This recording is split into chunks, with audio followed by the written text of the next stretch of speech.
July 2, 1943, Castelvetrono Airfield, Sicily. The pilot of a Focke-Wulf 190 never saw the P-40 Warhawk diving from above until machine gun fire tore through his fuselage, sending the German aircraft spiraling toward the Sicilian countryside. First Lieutenant Charles B. Hall, a 22-year-old from Brazil, Indiana, had just accomplished what German Luftwaffe commanders believed impossible.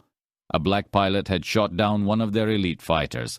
The swastika painted on Hall's P-40L Warhawk that afternoon became the first of 112 enemy aircraft destroyed by the men the Germans would later call Schwartze Vogelmenschen, the Blackbird Men. In Nazi Germany, racial doctrine classified black people as Untermensch, subhuman, incapable of mastering complex machinery or demonstrating courage in battle. The Nuremberg laws forbade marriages between Germans and people of African descent. Yet, over the Mediterranean, that ideology was about to collide with reality as 992 trained pilots from Tuskegee, Alabama, systematically shattered both German aircraft and racist illusions of superiority. What the Luftwaffe pilots didn't know as they climbed to intercept American bombers in 1943 was that they were facing some of the most rigorously trained and determined fighter pilots in the entire U.S. Army Air Forces, men who had overcome barriers their white counterparts never faced.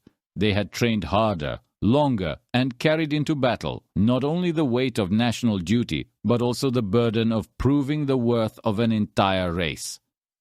The mathematics of combat soon told the truth.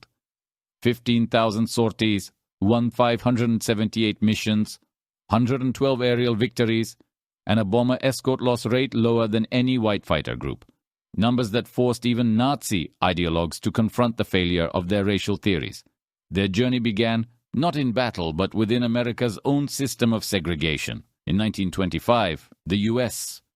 Army War College published The Employment of Negro Manpower in War, a report declaring that black soldiers were of inferior mentality and weak in character. It concluded they lacked intelligence for technical work and courage for command. Yet even as the military clung to these prejudices, individual black Americans were proving otherwise. Eugene Bullard had flown for France in World War I because his own country would not let him serve. Bessie Coleman had earned her pilot's license in France in 1921 after every U.S. flight school rejected her. By the 1930s, Chicago's Coffey School of Aeronautics had trained dozens of black pilots, proving that skill in flight knew no color. As war approached, civil rights leaders like Walter White of the NAACP, labor leader A. Philip Randolph, and Judge William H. Hastie pressed for black inclusion in aviation. Black newspapers, the Chicago Defender, the Pittsburgh Courier, the Baltimore Afro-American, demanded answers from Washington. How could America fight for democracy abroad while denying it at home? On April 3, 1939, Public Law 18 cracked open the door. Senator Harry H. Schwartz added an amendment requiring that at least one school in the civilian pilot training program train black pilots. It was a token concession, wrapped in segregation, but it was a start. When Franklin Roosevelt sought his third term in 1940, he needed black votes in northern cities. On January 16, 1941, Secretary of War Henry L. Stimson announced the formation of the 99th Pursuit Squadron, an all-black flying unit. The military called it an experiment to test if blacks could handle combat aviation. Captain Benjamin O. Davis, Jr. knew what was at stake when he took command of 26 pilots bound for North Africa in April 1943. The son of America's first black general, Davis had endured 4 years of silence at West Point. No white cadet spoke to him outside of duty. Now, he commanded men who carried not just their own dreams but those of 13 million African Americans. The 99th arrived at Farjuna, Tunisia, attached to the 33rd Fighter Group under Colonel William Momier, who made no secret of his distrust of black pilots. He kept them on patrols over the Mediterranean, away from heavy combat, hoping they would fail, but they did not. On June 2, 1943, they flew their first combat mission, an attack on the Italian-held island of Pantelleria. When German fighters appeared, the Tuskegee pilots held tight formation and protected their bombers. No aircraft were lost on either side, but the Germans learned that these men would not break under fire. Everything changed a month later. On July 2, 1943, Hall was flying his 8th mission, escorting B-25 bombers, attacking Castelvetrono airfield. 2 Focke-Wulfs dove toward the bombers. Hall later recalled, "I saw 2 Focke-Wulfs following the bombers just after they dropped their bombs. I turned inside the Germans and fired a long burst. I saw my tracers strike the second plane. He rolled over and went straight into the ground." When Hall landed, the base erupted. Black ground crews who had endured months of insults from white troops finally had their answer. It was the first confirmed aerial kill by a black American pilot in U.S. history. By January 1944, after 7 months of combat, Colonel Momia filed a damning report claiming the 99th lacked aggressiveness and should be removed from combat. General Henry Hap Arnold nearly ended the experiment until Anzio. On January 27, 1944, during Luftwaffe raids over the Anzio beachhead, 15 99th Squadron pilots in outdated P-40s met German Focke-Wulfs head-on. The Tuskegee Airmen destroyed between 8 and 13 enemy planes in 2 days. Captain Charles Hall claimed 2 more kills, bringing his total to 3. In just 48 hours, with inferior aircraft, they had achieved more victories than in their previous 7 months combined. The War Department investigated and found the 99th performed as well as any white unit. Their success at Anzio ended all debate. Black pilots could fight and win. In May 1944, the 332nd Fighter Group was formed, uniting the 99th, 100th, 301st, and 302nd Squadrons. Their new orders: escort heavy bombers deep into Nazi Germany. At Ramitelli Airfield on Italy's Adriatic coast, Colonel Davis addressed his men. "We cannot afford to lose bombers. Our job is not to be aces. Our job is to bring those bombers home." That command became their creed. Never abandon a bomber for an easy kill. In June 1944, General Nathan Twining ordered fighter groups to use colored markings for identification. The 332nd received red. They painted their P-51 Mustang tails, spinners, and nosebands in crimson. The red tails were born.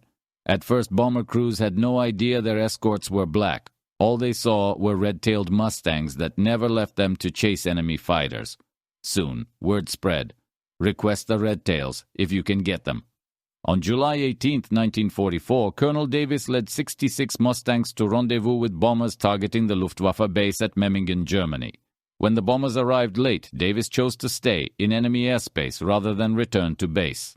Suddenly, nearly 100 German fighters attacked. Despite fierce defense, 15 bombers were lost, and 3 Tuskegee pilots, Robert Hutton, Wellington Irving, and Alfred Brown, were killed.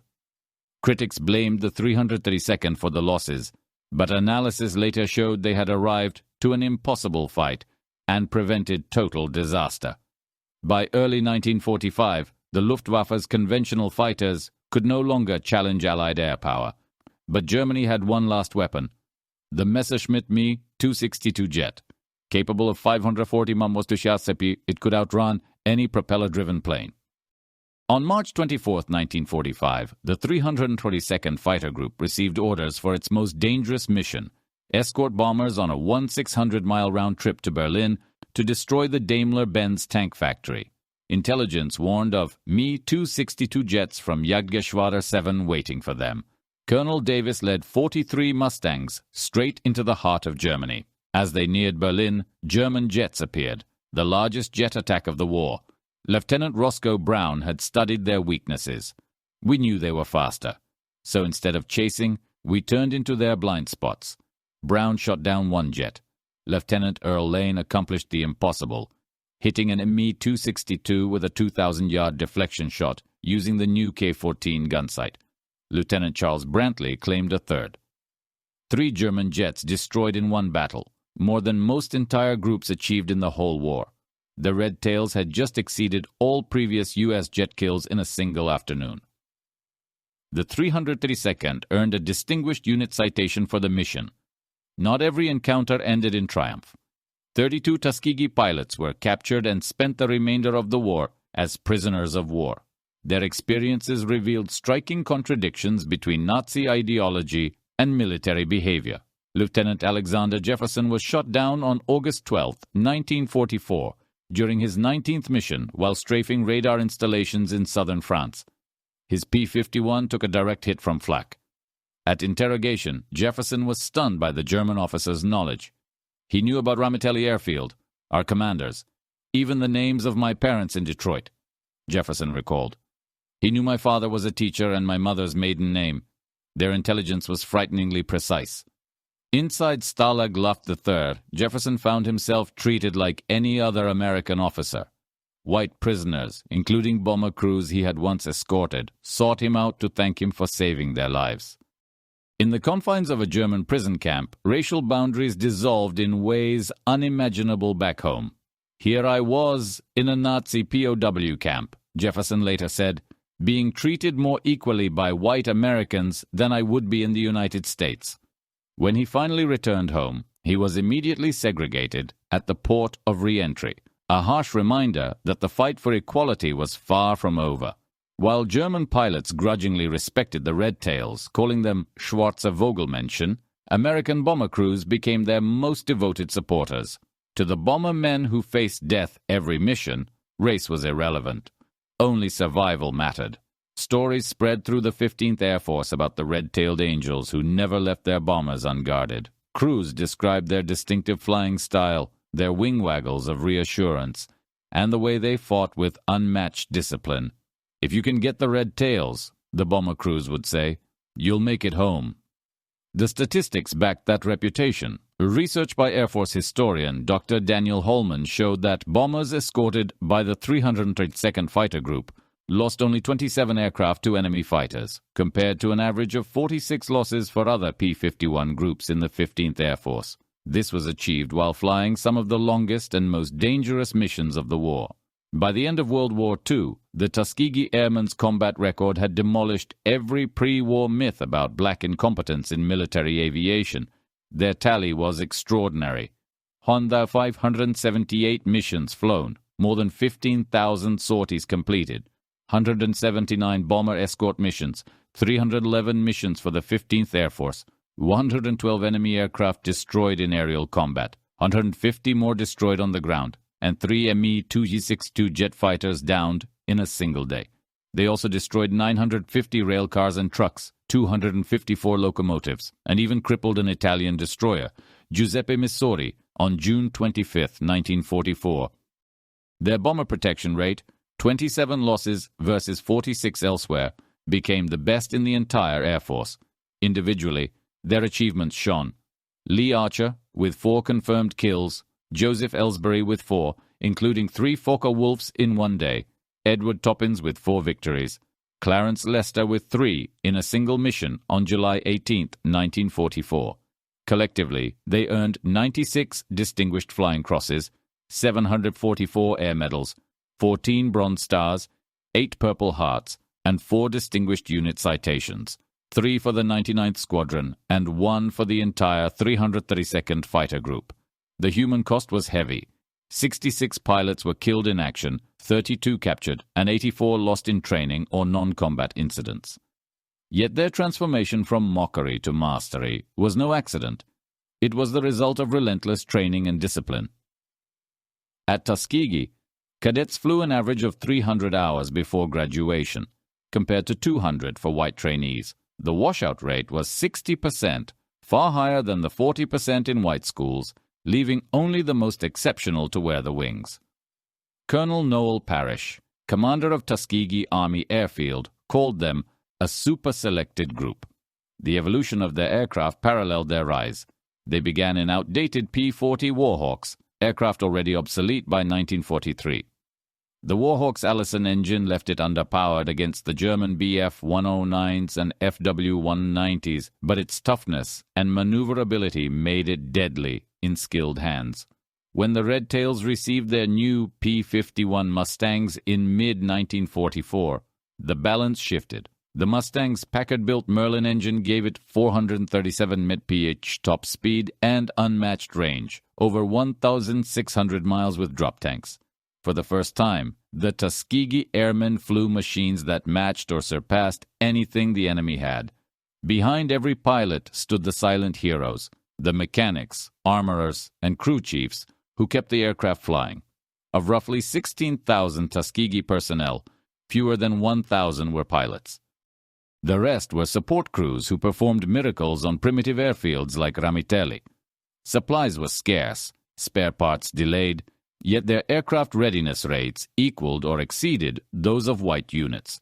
When German bombers struck Ramitelli on March 24, 1944, several groundmen died while dragging aircraft away from exploding fuel dumps, working through the fire to save their squadron. The strategic bombing campaign over Europe gave their mission ultimate importance. Each B-17 Flying Fortress cost over $200,000 and carried 10 crewmen.